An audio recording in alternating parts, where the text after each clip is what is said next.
नमस्कार, मैं जितेंद्र सावंत और एक नए वीडियो में सबका स्वागत करता हूं। आज इस वीडियो में हम इंट्राडे करते वक्त मनी मैनेजमेंट और रिस्क मैनेजमेंट क्या होना चाहिए इसके बारे में बात करेंगे और बिगिनर्स के लिए जो बेसिक 10 बातें हैं मनी मैनेजमेंट और रिस्क मैनेजमेंट की, उसके बारे में मैं आज इस वीडियो में बताने वाला हूं। और साथ में मैंने अपना टेलीग्राम चैनल भी चालू कर दिया है, उसका लिंक मैंने डिस्क्रिप्शन में दिया हुआ है। आप ज़रूर वो टेलीग्राम चैनल ज्वाइन कर दीजिए। उसके ऊपर मैं निफ्टी का हर रोज़ प्रेडिक्शन का वीडियो डालने वाला हूँ। निफ्टी अगले दिन किस तरह मूव कर सकती है और उसका लेवल्स क्या रहेंगे, इसके बारे में मैं हर रोज़ वीडियो डालता रहूँगा। साथ में इंट्राडे लर्निंग के भी वीडियोज़ उसमें रहेंगे, तो आप ज़रूर मेरा टेलीग्राम चैनल ज्वाइन कर दीजिए। तो आइए चलते हैं और बोर्ड पे मैं आपको समझाता हूँ कि रिस्क मैनेजमेंट और मनी मैनेजमेंट क्या होना चाहिए और उसके बेसिक 10 रूल्स क्या हैं। तो आइए चलते हैं। तो यहाँ पे मैंने जो 10 बेसिक पॉइंट्स है वो पॉइंट्स यहाँ पे लिखे हुए हैं।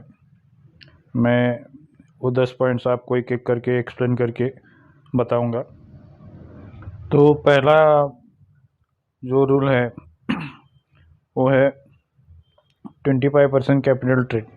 इसका मतलब है कि आपके ट्रेडिंग अकाउंट में जितना भी पैसा है, आपने ट्रेडिंग अकाउंट में जितनी रकम डाली हुई है उसमें से 25% का ही आपको यूज़ करना है। मतलब आपके अकाउंट में अगर 1 लाख रुपए है तो उसमें से 25% मतलब 25,000 का आपको इस्तेमाल करना है, उससे ज़्यादा इस्तेमाल नहीं करना। एक लॉट से 2 महीना ट्रेड करना।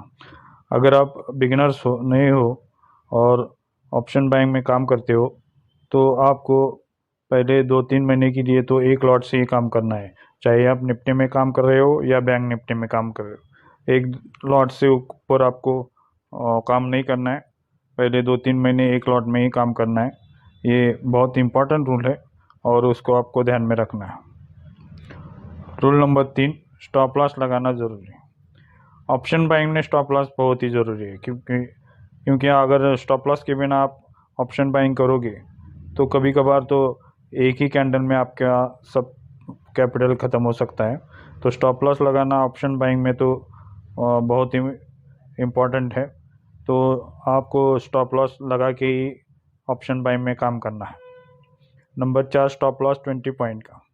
अगर आप निफ्टी में काम करते हो तो कम से कम 20 पॉइंट का आपको स्टॉप लॉस लगाना चाहिए। अगर बैंक निफ्टी में करते हो तो भी 20 पॉइंट का कम से कम लगाना चाहिए। मैं अपने हिसाब से बोल रहा हूँ, फिर भी आप अपने हिसाब से कैलकुलेशन के हिसाब से, चार्ट के हिसाब से या परसेंटेज के हिसाब से आप स्टॉप लॉस लगा सकते हो। लेकिन स्टॉप लॉस इतना कम मत लगाओ कि टाइम डिके में ही वो लग जाए। तो पूरा कैलकुलेट करके और समझ के ही स्टॉप लॉस लगाना ज़रूरी है। नंबर 5, पहले ट्रेड में लॉस हुआ तो दिन का ट्रेडिंग बंद करना।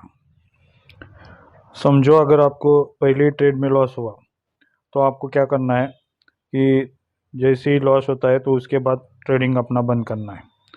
क्योंकि अगर पहले ट्रेड में आपको लॉस हुआ, समझो 500,000 का लॉस हुआ है, तो आपके दिमाग में ये विचार आ सकता है कि ठीक है, पहले 500,000 का तो लॉस हुआ है, मैं दूसरा ट्रेड लेके वो भर दूंगा। तो आप क्या करोगे, दूसरा ट्रेड लोगे।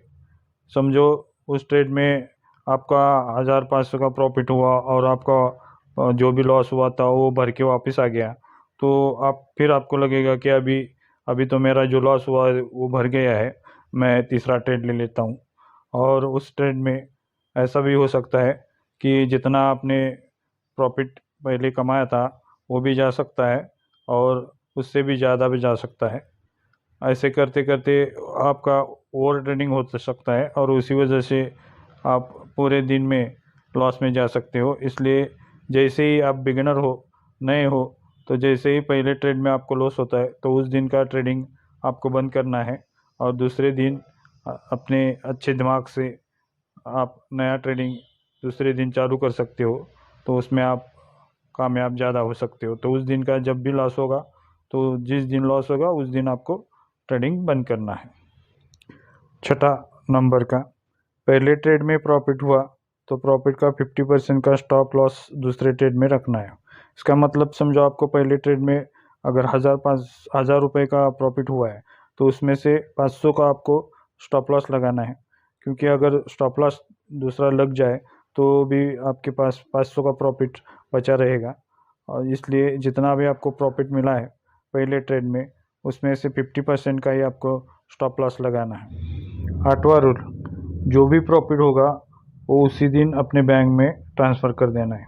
इसका मतलब है कि जिस दिन आपको प्रॉफिट होता है उसी दिन मार्केट बंद होने के बाद वो प्रॉफिट आपको आपके दूसरे बैंक में अकाउंट में ट्रांसफ़र कर देना है। ये क्यों करना है?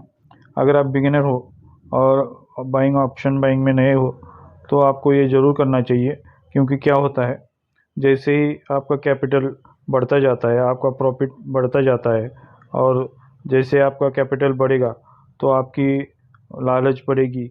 और आप अगर पहले मैंने जो ऊपर बताया था कि आपको पहले 2-4 महीने के लिए एक लॉट से काम करना है, तो जैसे ही आपका प्रॉफिट बढ़ने लगता है तो आपकी लालच बढ़ जाती है और आप एक लॉट से नहीं करते हो और लॉट बढ़ा देते हो। 2-4 लॉट से या 5 लॉट से 10 लॉट से काम करना चालू कर देते हो। जैसा कैपिटल बढ़ता है वैसे आपके मन में ज़्यादा पैसा कमाने की लालच तैयार हो जाती है और आप लॉट बढ़ा देते हो, और उसी कारण आप कभी एक ही ट्रेड में पूरा लॉस कर सकते हो, बड़ा लॉस कर सकते हो, और उसमें आप जो पहले कमाया था वो सब गंवा सकते हो। इसलिए आपको जो भी प्रॉफिट मिलता है वो उसी दिन अपने दूसरे बैंक में ट्रांसफ़र करना है, और जितना पहला अपना कैपिटल था उतना ही आपको अपने ट्रेडिंग अकाउंट में रखना है। 9वां रूल क्या है? पहले महीने में पीएल रेशो 1:1 रखना है। आपको पहले 2-4 महीने के लिए अपना जो भी प्रॉफिट एंड लॉस का रेशो है वो 1:1 रखना है। मतलब कि अगर आप 500 का स्टॉप लॉस लगा रहे हो तो आपका प्रॉफिट का टारगेट 1000 रुपये का रहना चाहिए। इसलिए 1:1 आपका पीएल एंड रेशो रहना चाहिए।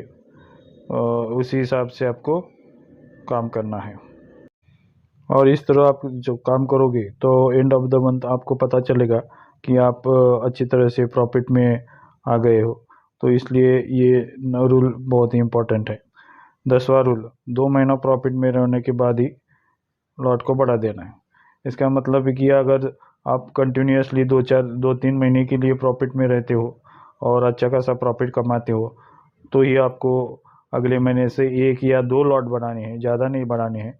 अगर आप एक लॉट में काम कर रहे हो तो आपको 1 से 2 लॉट करने हैं, और ज़्यादा से ज़्यादा 3 लॉट करने हैं और अपना काम करना है। इससे ज़्यादा लॉट नहीं बनाने हैं।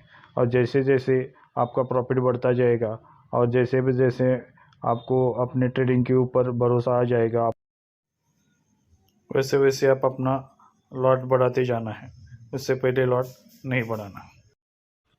इसमें एक मेरा गलती से 7 नंबर का रूल छूट गया था, दिन में 2 ट्रेड लेना। इसका मतलब है कि पहले 3-4 महीने के लिए आपको दिन में 2 ही ट्रेड लेने हैं, उससे ज़्यादा ट्रेड नहीं लेने हैं। अगर पहले ट्रेड में लॉस होता है तो ऊपर दिया हुआ रूल जो है उसे इस्तेमाल करके ट्रेडिंग बंद करना है। अगर आपको पहले ट्रेड में प्रॉफिट होता है तो ही दूसरा ट्रेड लेना है, और जैसे ही दूसरा ट्रेड प्रॉफिट हो या लॉस हो उसके बाद आपको ट्रेडिंग बंद कर देनी है। मतलब 2 ही ट्रेड में लॉट आपको ट्रेड करना है।